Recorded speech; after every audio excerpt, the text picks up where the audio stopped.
उनकी निगाहों में जाने कितने ही रंग समाये हैं, पर हर रंग में मुझे अपना ही अक्स नजर आता है। अमर ने एकटक प्रतिभा को देखते हुए कहा, तो वह हंस पड़ी। चलो आज तुम्हें अपने पेरेंट्स से मिलवा दूं। अमर ने प्रतिभा का हाथ थामकर फिर से कहा।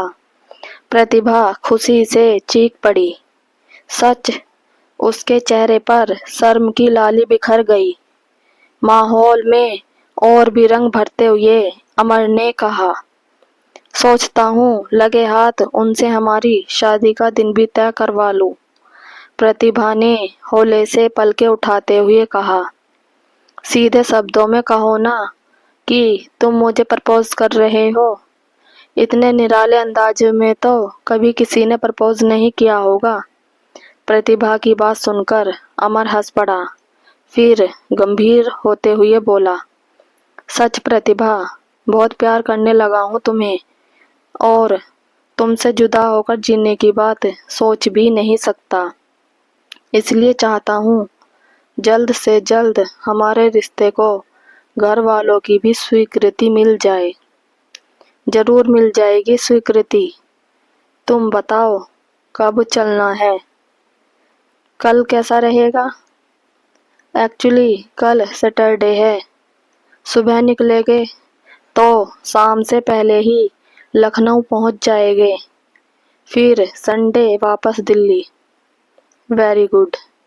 मैं इंडियन ड्रेस पहनकर चलूंगी ताकि तुम्हारे पेरेंट्स को एक ही नज़र में पसंद आ जाऊं। कहकर उसने अपना सिर अमर के कंधों पर टिका दिया। अमर और प्रतिभा एक ही ऑफिस में पिछले 4 सालों से साथ काम करते आ रहे थे। प्रतिभा पटना की है और दिल्ली में पढ़ाई के साथ पार्ट टाइम जॉब करती है। इधर अमर भी लखनऊ से अपने सपनों को पूरा करने दिल्ली आया हुआ है। दोनों इतने दिनों से साथ हैं, एक दूसरे को पसंद भी करते हैं, पर आज पहली दफा अमर ने साफ तौर पर प्रतिभा से दिल की बात कही थी। दोनों के दिल सुनहरे सपनों की दुनिया में खो गए थे। अगले दिन सुबह सुबह ट्रेन थी। प्रतिभा ने एक सुंदर हल्के नीले रंग का फ्रॉक सूट पहना, उस पर गुलाबी रंग का काम किया हुआ दुपट्टा लिया, माथे पर नीले रंग की बिंदी लगाई, होठों पर हल्का गुलाबी लिपस्टिक लगाकर बालों को खुले छोड़ दिया। हाई हील्स पहनकर जब वह अमर के सामने आई तो वह आहें भरता हुआ बोला, आज तो महताब जमीन पर उतर आया है। साथ साथ चलेगी रोशनी आज पूरी रात। मिस्टर शायर, आप कहे तो हम प्रस्थान करें? मुस्कुराकर प्रतिभा ने कहा और दोनों एक दूसरे का हाथ पकड़े आगे बढ़ गए। पूरे रास्ते दोनों भावी जीवन के सपने देखते रहे। घर पहुंचकर अमर ने बेल बजाई तो प्रतिभा का दिल धड़क उठा। वह पहली बार अपनी भावी सास ससुर से मिलने वाली थी। दरवाजा अमर की मां ने खोला। पीछे से उसके पिता भी आ गए। प्रतिभा ने जल्दी से दुपट्टा सिर पर रखकर सास ससुर के पैर छुए और आशीर्वाद लिया। सास ने उसे गले से लगा लिया और प्यार से अंदर ले आई। इधर प्रतिभा इस बात को लेकर चकित थी कि पहली बार मिलने के बावजूद उसे अमर के माता पिता का चेहरा जाना पहचाना सा लग रहा था। वह असमंजस की स्थिति में थी। थोड़ी देर की बातचीत के बाद आखिरकार उसने अपने मन की बात बोल ही दी। इस पर अमर के पिता एकदम हड़बड़ा से गए, मगर जल्द ही संभलते हुए बोले, देखा होगा बेटी तुमने कहीं आते जाते।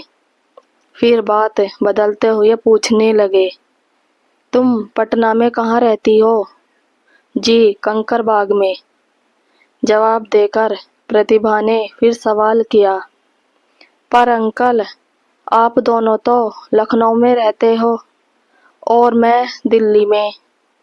आप कभी अमर से मिलने दिल्ली आए भी नहीं हो। फिर मैंने आप दोनों को कहाँ देखा होगा? अमर की माँ ने बात संभालने की कोशिश की और बोली, बेटी एक जैसे चेहरे वाले भी बहुत से लोग होते हैं।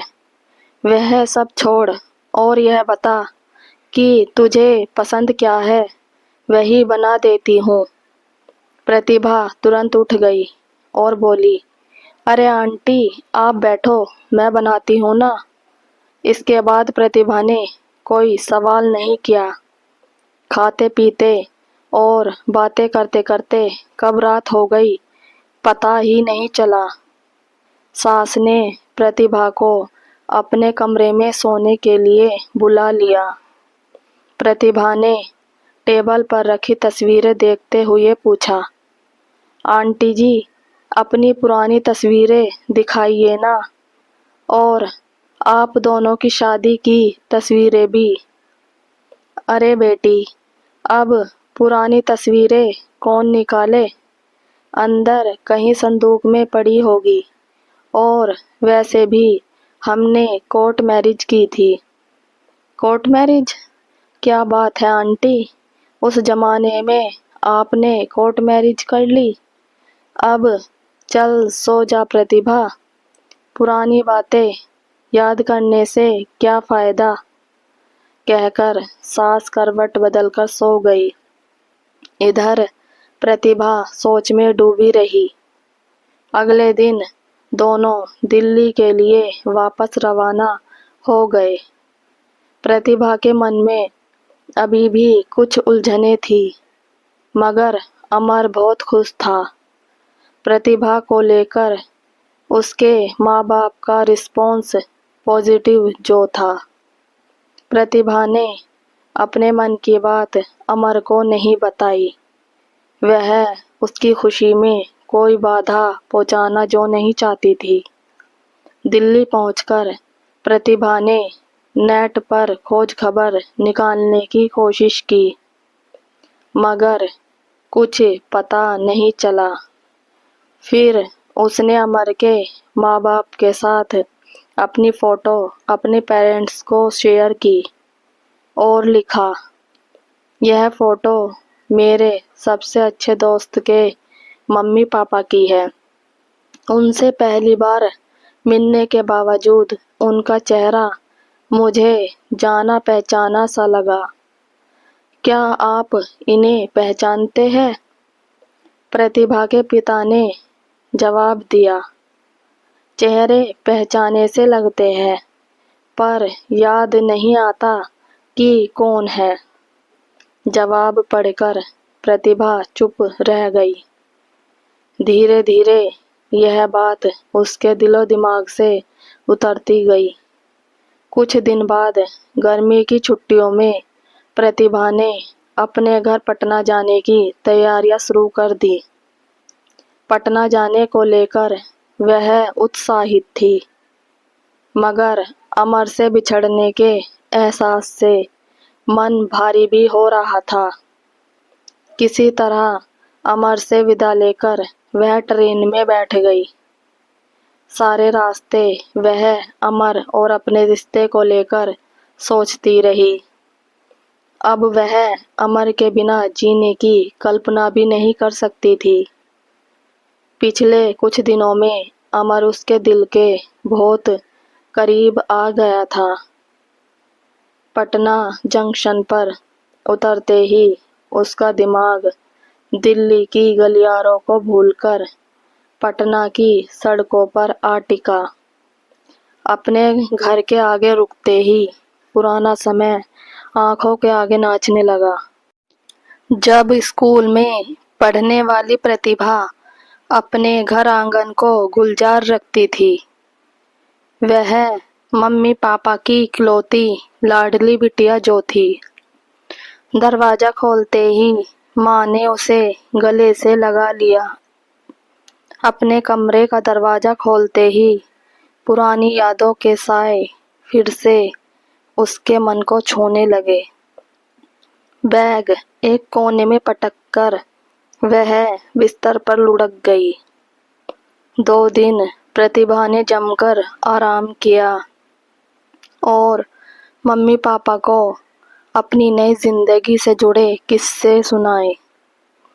तीसरे दिन वह थोड़ी एक्टिव हुई और घर की सफाई करने लगी। सफाई के दौरान उसे जाले लगी एक पुरानी तस्वीर दिखी। तस्वीर करीब 30-35 साल पहले की थी, जब उसके मम्मी पापा कॉलेज में थे। जाले पहुंचकर प्रतिभा ध्यान से तस्वीर देखने लगी कि अचानक उसे तस्वीर में अमर के पिता दिखाई दिए। हालांकि वे काफी बदले हुए नजर आ रहे थे, मगर वह उनका चेहरा एक नज़र में ही पहचान गई थी। आगे की कहानी सुनने के लिए पार्ट 2 पढ़ें। Thank you.